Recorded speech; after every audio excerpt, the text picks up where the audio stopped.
In 1853, David Sassoon is appointed Sheriff of Bombay. It's a ceremonial position, but it comes with status.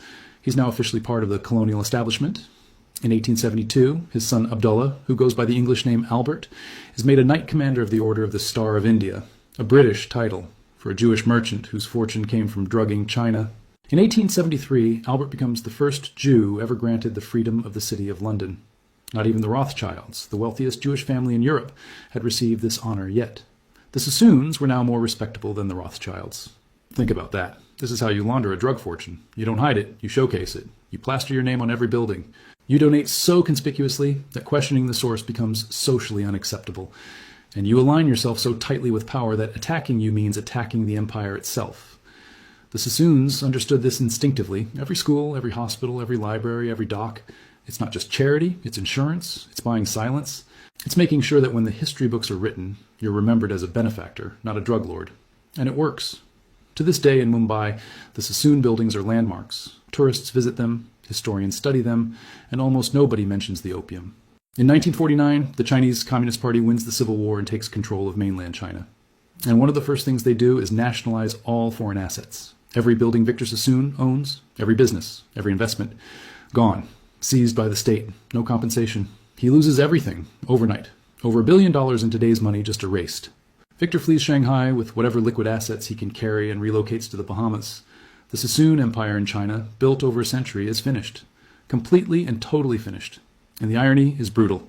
The family that made its fortune addicting China is now being expelled by a Chinese government that rose to power partly by promising to eliminate foreign exploitation.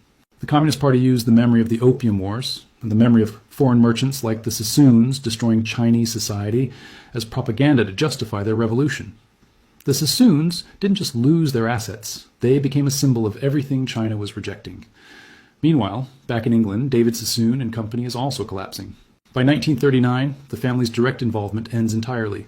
The company continues under hired management, but it's a shadow of what it was. The opium trade is over, the textile operations are declining, the investments are being liquidated, and by the 1980s, the British government declares 2 former partners of the firm totally unfit to serve as company directors.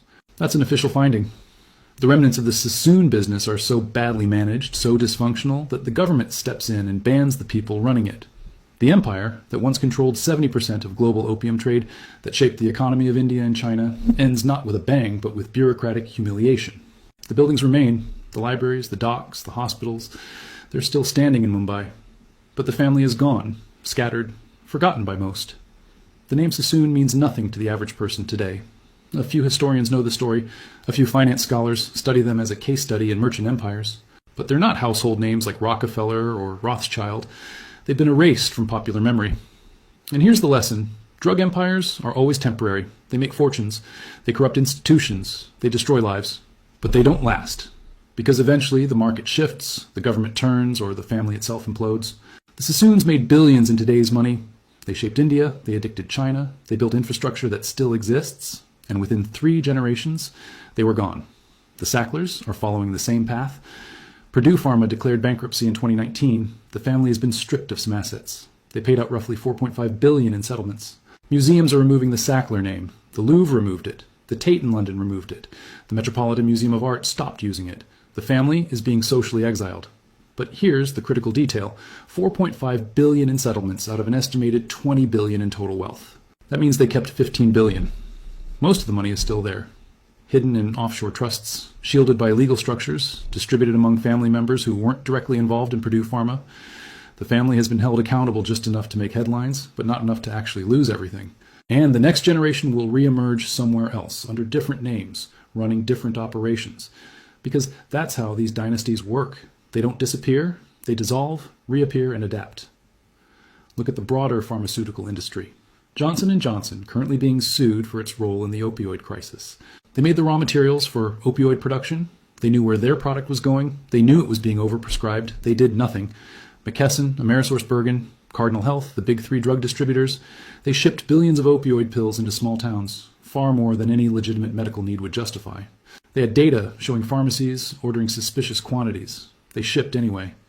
And all of these companies are still operating, still profitable. They've paid fines, billions in total, but they're still in business because the system protects them. The opioid epidemic killed over 500,000 Americans. and the companies that caused it paid a fraction of what they made and kept operating. That's not accountability. That's a cost of doing business. And it's the same model the Sassoons used. Profit as much as possible. When pressure mounts, pay a fine or make a donation. Shift operations and keep going. The Sassoons shifted from opium to real estate. Modern pharma shifts from opioids to different drug classes. Same playbook, same result. So what should you take from this?